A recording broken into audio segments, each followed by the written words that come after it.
Olá, estudantes da segunda série! Nesse vídeo vamos falar sobre grandezas e medidas. Vamos começar?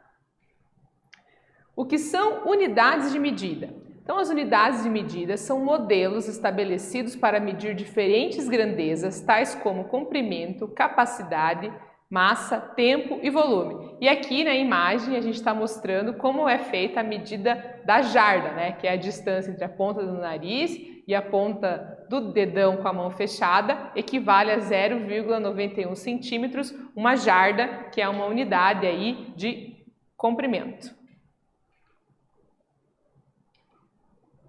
Agora a gente vai falar um pouquinho sobre massa, né? Então, define-se massa como sendo a quantidade de matéria contida em um corpo e a sua unidade oficial é o quilograma. E o quilograma padrão é esse cilindro de irídio que está guardado aí dentro de várias redomas para que ele não tenha nenhum tipo de perda de massa, né, com o passar do tempo, a oxidação, por exemplo. E aí as balanças são aferidas em relação a esse peso, que é o peso padrão.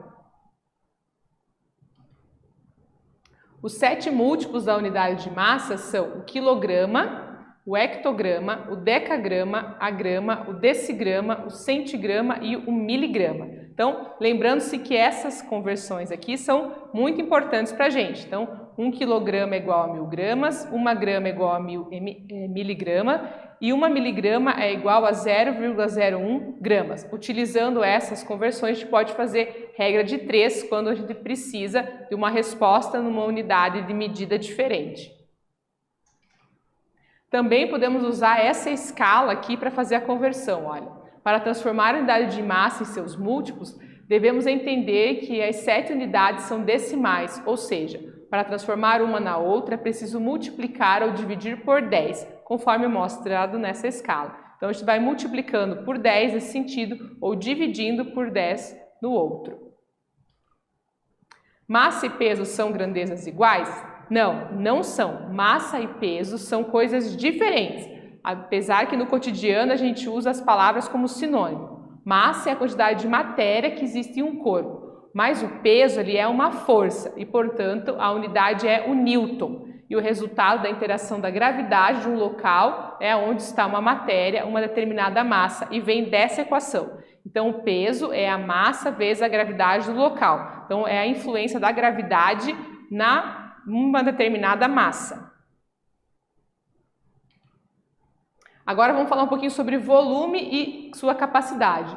Então, a definição mais conhecida para volume é o espaço ocupado por algum objeto, ou o seu espaço. Então, é o espaço que um objeto ocupa ou a sua capacidade. E aí as conversões principais são essas aqui, ó. 1 metro cúbico é igual a 1000 ml, 1 litro é igual a 1 decímetro cúbico e 1 centímetro cúbico é igual a 1 ml. Também podemos usar essas escalas de conversão ou utilizar a regra de 3. Aqui a gente multiplica por 1000 ou divide por 1000. Né? As 3 unidades que a gente mais usa são essas aqui, né? Então a gente tem o metro cúbico, o litro ou o decímetro cúbico, que são equivalentes, o ml ou centímetro cúbico também são equivalentes, multiplicando e dividindo para fazer a conversão usando a escala. E a notação científica? Notação científica é a forma simplificada de escrever um número muito grande ou um número muito pequeno. Então aqui a gente tem essa forma geral aí de escrita, o A representa um número diferente, um número entre 1 e 10, e o B o expoente de 10 e precisa ser um número inteiro. Qual que é a finalidade da gente utilizar a notação científica? Então, ela é necessária para a gente fazer cálculos que envolvam números muito grandes ou números muito pequenos. E ela é bastante aplicada aí na matemática, na física e na química. Então, um número que ia ocupar várias linhas do caderno para ser escrito, em notação científica ele é reduzido e isso facilita aí o momento dos cálculos.